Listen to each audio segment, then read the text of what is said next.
우리가 어떤 사람들의 행동을 보면서 무슨 생각으로 저런 결정을 하고 저런 행동을 하는지 도무지 이해가 되지 않을 때가 있습니다. 한 사람의 행동이나 말을 단면적으로 보고 단편적으로 판단하면 왜 그렇게 하는지를 전혀 이해하지 못할 때가 많이 있기 마련입니다. 그러므로 우리는 너무 쉽게 사람을 판단하거나 비난해서는 안 됩니다. 그가 가진 의도가 무엇인지, 왜 그렇게 행동할 수밖에 없는지 좀 더 깊게 생각하고 그 사람의 입장에서 사고하는 것이 잘못된 판단의 실수를 줄이는 방법입니다. 여러분, 성경에서 가장 큰 고난을 받은 인물은 누구일까요? 가장 대표적인 사람을 두 사람 꼽으라면 욥과 예레미야를 꼽을 수 있을 것입니다. 물론 두 사람에게 주어진 고난의 성격은 다소 다릅니다. 욥의 고난이 육체적인 것과 더불어 친구들로부터 온 고난이라고 한다면 예레미야의 고난은 개인적인 삶과 사회적인 비난으로부터 왔다 할 수 있습니다. 한편 욥의 고난은 지극히 개인적인 반면에 예레미야의 고난은 하나님의 사명을 수행하는 과정에서 발생했다는 점에서 차이가 있습니다. 그런 맥락에서 예레미야는 신앙의 경건에서 비롯된 고난의 대표적인 인물이라 할 수 있습니다. 그는 하나님께서 선포하라는 메시지로 인하여 수많은 박해를 받았습니다. 여러분, 어느 누가 희망적인 메시지, 소망의 메시지만을 전하고 싶지 않겠습니까? 주변 사람들에게 좋은 이야기를 해주어야 사람들이 그를 좋아하지 않겠습니까? 그런데 예레미야가 선포해야 하는 메시지는 이스라엘 백성들을 위한 메시지였지만 표면적으로는 그 누구도 쉽게 인정할 수 없고 받아들이기 어려운 메시지를 전한 것입니다. 유다의 마지막 왕인 시드기야 10년, 바벨론의 느부갓네살이 왕위에 오른 지 18년, 여호와의 말씀이 예레미야에게 임합니다. 유다가 완전히 바벨론에게 멸망한 것이 시드기야 11년입니다. 그러니까 유다가 바로 멸망하기 직전에 주어진 예언의 말씀입니다.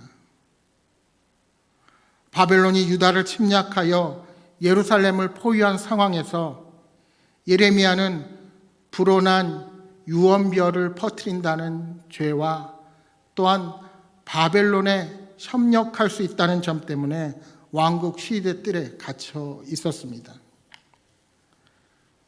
그러니까 당시 유다의 상황이 얼마나 급박하게 돌아가는지를 알 수 있습니다. 바벨론 군대가 예루살렘을 에워쌌다고 하는 것은 나머지 유다 지역이 모두 바벨론의 손아귀에 이미 넘어갔다는 것을 의미합니다. 그나마 예루살렘 성은 높은 산성이라서 가까스로 버티고 있을 뿐이었습니다. 그런데 그러한 위기 상황 가운데서 다른 것도 아닌 하나님의 말씀을 선포하는 선지자는 시대 뜰에 갇혀 있는 현실입니다. 지금 외부적으로 버티기 힘든 공격이 있기에 내부의 힘을 모아야 하는 때가 아닙니까? 그런데 하나님의 말씀을 사람들에게 전해주는 사람을 가두어 놓았다는 것은 하나님의 말씀의 통로를 막아 놓았다는 의미입니다. 절체절명의 위기 속에서 하나님께서 백성들에게 어떤 말씀을 하시는지 알아야 하는데 그 통로가 완전히 단절되어 버린 것입니다. 말하자면 멸망의 위기 가운데 희망을 찾아야 하는데 그 길이 완전히 끊겨진 격입니다. 마치 오늘 우리 사회와도 비슷합니다. 여러분, 이 위기 때 그 무엇보다 우리는 말씀 앞에 서야 합니다. 교회도 마음대로 오지 못하고 소그룹도 금지되고 구역도 함께 모이지 못하는 현실 속에서 여러분 어떻게 해야 합니까? 우리는 막혀있는 말씀의 통로를 열어야 합니다. 때를 얻든지 못 얻든지 우리에게 말씀하시는 하나님의 음성에 귀를 기울여야 합니다. 그 어느 때보다 오늘 이 고난과 역경의 때에 하나님께서 우리에게 원하시는 것이 무엇인지 우리는 깨달아야 합니다. 따라서 말씀이 없으면 절망이요, 더 이상 어떠한 소망도 없습니다. 그러면 예레미야가 왜 갇혔습니까? 오늘 본문 전의 말씀인 32장 3절에서 5절 말씀을 우리가 한번 함께 읽어보겠습니다. 여러분 본문 앞에 있는 32장 3절에서 5절 우리 함께 한 목소리로 읽어보겠습니다. 이는 그가 예언하기를 여호와의 말씀에 보라, 내가 이 성을 바벨론 왕의 손에 넘기리니 그가 차지할 것이며 유다 왕 시드기야는 갈대인의 손에서 벗어나지 못하고 반드시 바벨론 왕의 손에 넘겨진 바 되리니 입이 입을 대하여 말하고 눈이 서로 볼 것이며 그가 시드기야를 바벨론으로 끌어가리니 시드기야는 내가 돌볼 때까지 거기에 있으리라. 여호와께서 이와 같이 말씀하시니라. 너희가 갈대아인과 싸울지라도 승리하지 못하리라 하셨다 하였더니 유다 왕 시드기야가 이르되 내가 어찌하여 이같이 예언하였느냐 하고 그를 가두었음이었더라. 아멘. 여러분, 예레미야가 왜 체포되었습니까? 시드기야가 바벨론 왕의 손에 잡혀갈 것이라는 차마 입에 담기도 어려운 끔찍한 말씀을 선포했다는 이유로 시위대 뜰에 갇히게 되었습니다. 예레미야는 조국의 멸망을 선포해야 하는 비극적인 예언자로 절망 가운데 갇히게 된 것입니다. 여러분, 여기서 우리는 하나님의 말씀을 듣는다는 것이 무엇인지 심각하게 다시 한번 생각해 보아야 합니다. 여러분, 대체로 많은 사람들이 내 귀에 좋기, 듣기 좋은 말만을 들으려 합니다. 그러나 우리가 자녀들을 교육할 때 격려하고 칭찬하지만 때로는 아무리 하기 싫은 말이라 할지라도 자녀를 사랑하면 해야 합니다. 야단도 치고 훈계도 하며 잘못된 길에 대해서는 꾸지람으로 돌이키게 해야 합니다. 왜요? 그렇지 않으면 자신의 잘못을 깨닫지 못하기 때문입니다. 그런데 시드기야 왕은 하나님의 말씀을 무시하고 예레미야를 가두게 됩니다. 여러분은 어떠합니까? 여러분에게 위로의 메시지, 사랑의 메시지, 평안의 메시지만 주어지기를 바라십니까? 혹 나의 잘못, 나의 연약함, 나의 미성숙한 부분들을 말씀을 통해서 지적되고 그런 말씀이 선포되면 그 말씀을 애써 무시하고 외면하려고 하지는 않으십니까? 그러니까 예레미야는 목숨을 각오하고 하나님의 말씀을 전한 충성된 신하였던 것입니다. 아무리 왕의 심기를 거스리는 말이라 할지라도 그것이 하나님께서 주신 말씀이요, 그것이 진정 유다 백성들을 위한 것이기에 주저없이 그 말씀을 전한 것입니다. 왕 앞에 승리를 말해야 하는데 패배를 말해야 하고 더군다나 적국에 끌려간다고 말하니 그를 좋아할 리가 있겠습니까? 그런데 여러분, 이렇게 절망 가운데 갇히게 된 예레미야에게 하나님은 유다의 희망의 메시지를 선포하십니다. 오늘 본문인 6절 이하 예레미야가 밭을 사는 사건을 통해 하나님은 유다 백성들에게 시청각의 교육을 하시는 것입니다. 예레미야의 상징적인 행동을 통해서 유다 백성들이 메시지를 듣고 돌이키기를 원하시는 것입니다. 예레미야의 행동을 보고 패역한 유다 사람들이 하나님의 뜻을 깨닫고 바로 서기를 원하고 계신 것입니다. 하나님께서는 예레미야의 숙부인 살룸의 아들 하나멜이 와서 내가 기업 물을 권리가 있으므로 아나돗에 있는 내 밭을 사라 권고할 것을 미리 예레미야에게 알려주십니다. 그러니까 이 일을 하게 되는 행동 주체가 하나멜이 아니라 하나님이라는 사실을 미리 예레미야에게 알려주신 것입니다. 여기 본문의 기업 물을 권리는 토지를 살 수 있는 권리를 뜻합니다. 고대 이스라엘 사회에서 토지는 하나님이 백성에게 나눠주신 것이기에 사거나 팔 수 없었습니다.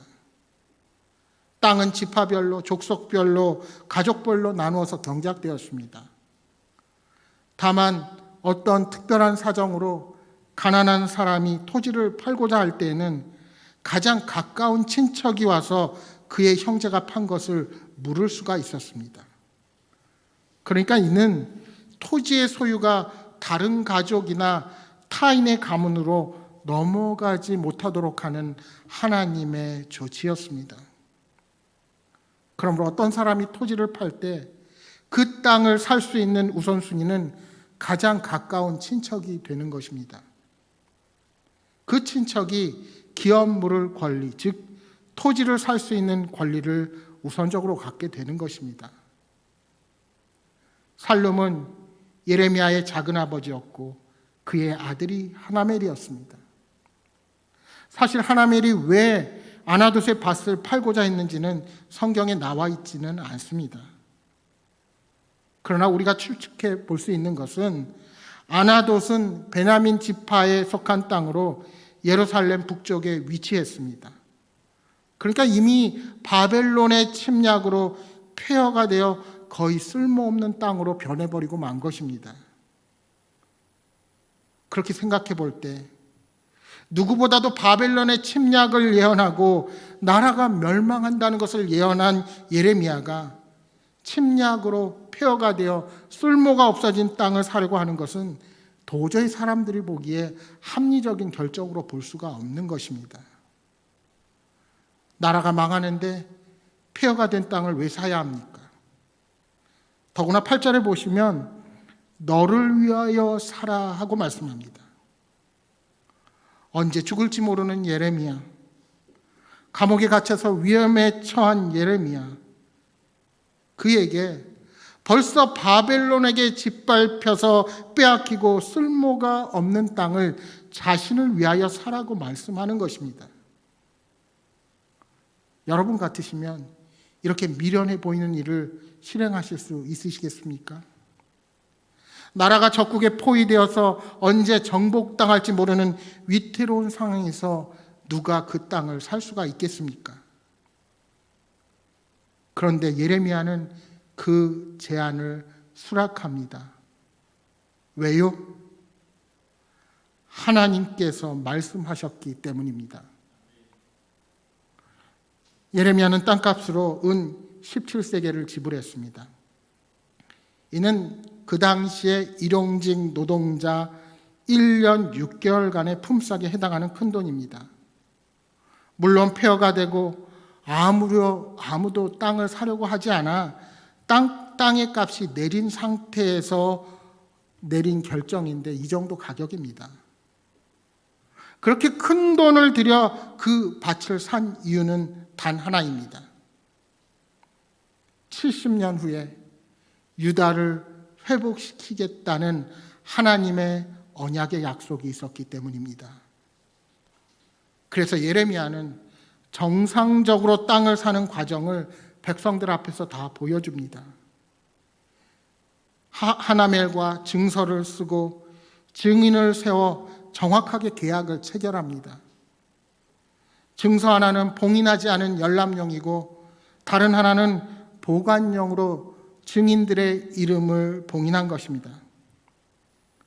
전쟁으로 온통 국토가 폐허가 된 상황에서 밭을 산 예레미야의 행동에 대해서 많은 사람들이 의문을 가지고 있었을 것입니다. 그러나 하나님께서는 도리어 그 의문을 가지고 있는 자들에게 새로운 의미를 제시해 주십니다. 여러분, 그것이 무엇입니까?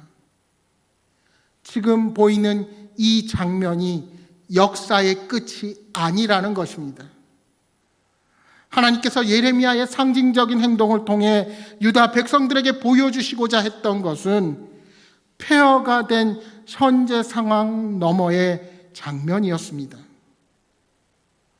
70년이 지난 후 이루어질 회복의 미래를 미리 보여주시는 것입니다.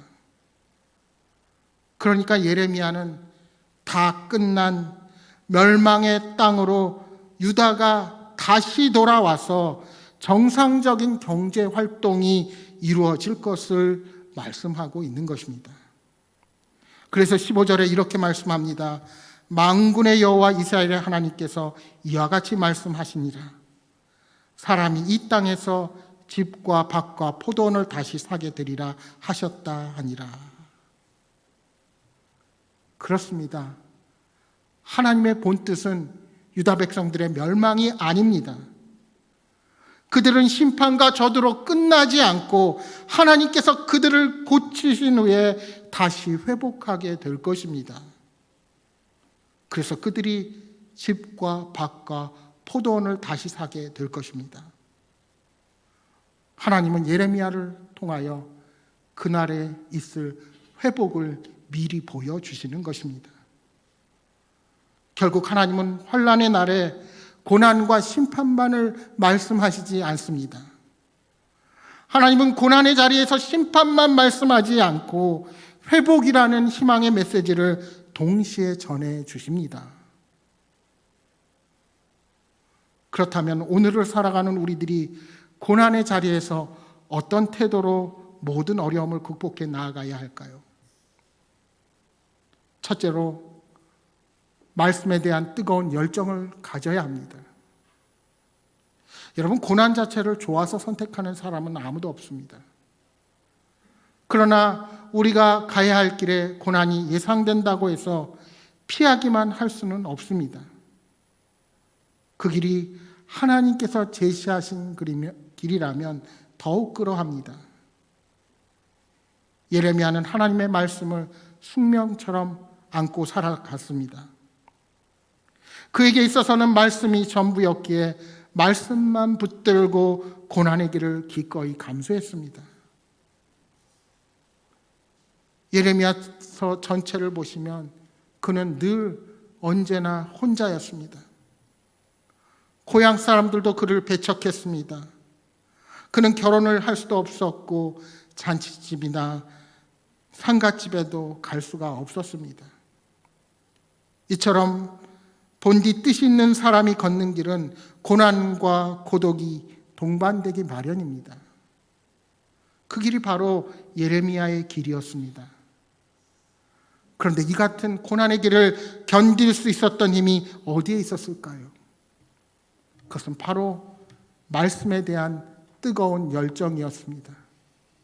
그는 치욕과 수치를 당할 때 견딜 수 없어서 말씀 증거의 삶을 포기하려고 했지만 그의 마음에서 뜨거움이 나와서 불붙는 것처럼 견딜 수가 없었습니다. 그 뜨거움으로 그는 현실에 닥친 고난을 견뎌낼 수 있었던 것입니다. 그것은 그의 삶에 하나님께서 함께 하셨기에 가능했던 일입니다. 하나님께서 함께 하시는 고난이라면 더 이상 고난을 고난으로 여길 필요가 없습니다. 왜요? 그 고난이 오히려 우리들을 하나님의 사람으로 더 굳건하게 만들어 가기 때문입니다. 따라서 우리는 어려움이 우리를 덮을 때 좌절과 실망에 빠져 있지 말고 말씀과 기도로 더욱더 주님 앞으로 다가가야 합니다. 두 번째로 이 고난 앞에서 이 어려움을 어떻게 극복해 가야 합니까?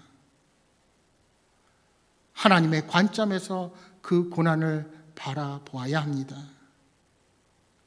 믿음의 사람 예레미야는 고난과 위기의 상황 속에서 아나돗의 밭을 샀습니다. 아나돗의 밭은 멸망을 앞둔 그들에게 회복을 위한 상징이 됩니다. 그러니까 믿음의 사람은 현재 고난을 넘어선 미래의 관점에서 현재의 고난을 재해석하는 사람입니다. 현재의 고난을 과거의 관점에서 재해석하면 그것은 회개와 참회가 될 것입니다. 그러나 거기에서 끝나지 아니하고 미래의 관점에서 재해석하면 그것은 희망이 되는 것입니다. 예레미야는 바벨론에게 멸망할 것이라는 바른 말로 시대들에 갇혀있는 억울한 상황 속에서도 먼 미래에 펼쳐질 희망의 장면을 그리면서 유다 백성의 땅을 구입합니다. 유다 백성은 그러한 그의 모습을 이해하지 못할지라도 그는 믿음의 눈을 뜨고 고통과 절망 너머로의 회복과 희망을 바라보았던 것입니다. 사랑하는 여러분, 우리에게 아무리 어려움이 닥쳐와도 믿음의 눈을 뜨고 하나님을 의지하는 한 우리는 절망을 넘어 희망을 볼 수 있습니다. 마지막 세 번째로 고난은 복음의 씨앗이 됩니다. 오늘 본문에 예레미야가 구입한 아나돗의 땅은 이미 전쟁으로 폐허가 된 쓸모없는 땅에 불과했습니다. 이 쓸모없는 땅은 패망을 앞두고도 자신들의 미래를 받아들이지 못하고 오히려 선지자를 핍박하는 미련하고 어리석은 유다 백성을 의미합니다. 그런데 유다 백성을 끝까지 사랑하시는 하나님은 값을 치르고서라도 그 쓸모없는 백성을 다시 사는 분이십니다. 예레미야가 구입한 그 쓸모없는 절망의 땅은 오늘날 하나님을 멀리하고 죄악의 길에서 멸망으로 치닫는 이 땅의 모든 사람 또한 의미한다 할 수 있습니다. 그렇게 겉으로 보기에는 아무런 가치가 없어 보이는 쓸모없는 인생들을 다시 사셔서 새롭게 회복시키시는 분이 바로 우리 하나님이십니다. 그러니까 예레미야의 고난은 자신의 죄 때문이 아닙니다. 유다 백성이 당한 죄악을 대신 짊어지고 고통을 당한 것입니다. 따라서 예레미야의 고난은 우리의 죄값을 대신 치르시고 십자가에서 고난당하신 예수님의 모형이라고 할 수 있습니다. 그래서 복음서에 보시면 사람들 가운데 일부는 예수님을 다시 오신 예레미야라고 생각하기도 했습니다. 예수님께서도 선지자가 고향에서 가장 높임을 받지 못한다고 말씀하셨습니다. 우리 예수님께서 이 말씀을 하실 때 고향에서 환대받지 못한 예레미야 선지자를 염두하고 하신 말씀이었습니다. 따라서 참된 믿음의 사람은 때로 주변 사람들, 심지어 친척과 가족으로부터도 배척당할 수 있다는 것을 의미하는 말입니다. 그런 의미에서 예레미야의 생애는 우리 예수님의 공생애와 너무나도 닮아 있었습니다. 고난 가운데 아나돗의 밭을 샀던 희망의 메시지는 우리 예수님의 고난과 부활이라는 희망의 메시지와 맞닿아 있는 것입니다. 여러분, 예수님의 십자가의 고난이 죽음으로 끝났다면 지금 우리는 부활이라는 소망을 품지 못했을 것입니다. 따라서 오늘 우리가 본문을 통해서 기억해야 할 것이 있습니다. 우리가 이 땅에서 고난을 당하면서도 기뻐하고 이겨낼 수 있음은 우리의 고난이 천국에 있는 아나돗의 밭을 확보하는 것이기 때문입니다. 여러분, 믿음의 사람은 현재 절망을 넘어 미래의 희망을 바라보는 사람입니다. 우리의 믿음은 고난 가운데 삶을 통해 구체적으로 드러나야 합니다. 인생을 살다 보면 절망적인 상황은 반드시 찾아옵니다. 그러나 절망을 넘어 희망을 보는 믿음의 눈이 필요합니다. 예레미야는 하나님의 약속을 믿었기에 미래를 준비할 수 있었습니다. 만약 예레미야가 바벨론의 항복만을 말하고 70년 후에 회복을 말하지 않았다면 아무도 소망을 가지지 못했을 것입니다. 그러나 그는 구체적으로 회복을 이루실 하나님의 뜻을 사람들이 보는 앞에서 행했던 것입니다. 그는 여러 사람들이 보는 앞에서 땅의 매매 증서를 작성하고 그 위에 도장을 찍었습니다. 여러분, 여기서 생각할 수 있는 것은 우리 믿음의 백성들의 삶의 행위들을 세상 사람들이 보고 있다는 사실입니다. 세상 사람들이, 우리 믿음의 백성들이 무엇을 생각하고 있는지, 무엇을 중요하게 여기는지, 어떤 행동을 취하는지 유심히 살펴봅니다. 코로나19로 많은 사람들이 힘들어하고 부정적인 마음을 품습니다. 그러나 믿음의 사람들은 어떠한 상황 가운데서도 의연하게 하나님이 주실 미래의 소망을 바라보아야 합니다. 절대로 세상 사람들과 동일하게 욕심을 부리고 이기적인 삶의 모습을 보여서는 안 될 것입니다. 여러분, 코로나가 끝나기만 기다리는 나약한 자가 되지 마십시오. 어떻게 하든 지금 주어진 상황을 잘 극복하고 지금 할 수 있는 바 최선을 다해서 믿음으로 반응하시기 바랍니다. 사랑하는 여러분, 어떠한 상황 속에서도 말씀을 의심하지 말고 믿으십시오. 그리고 우리의 삶의 자리에서 그 믿음에 따라 행하는 담대한 신앙인으로 서시기를 주님의 이름으로 축복합니다. 기도하겠습니다.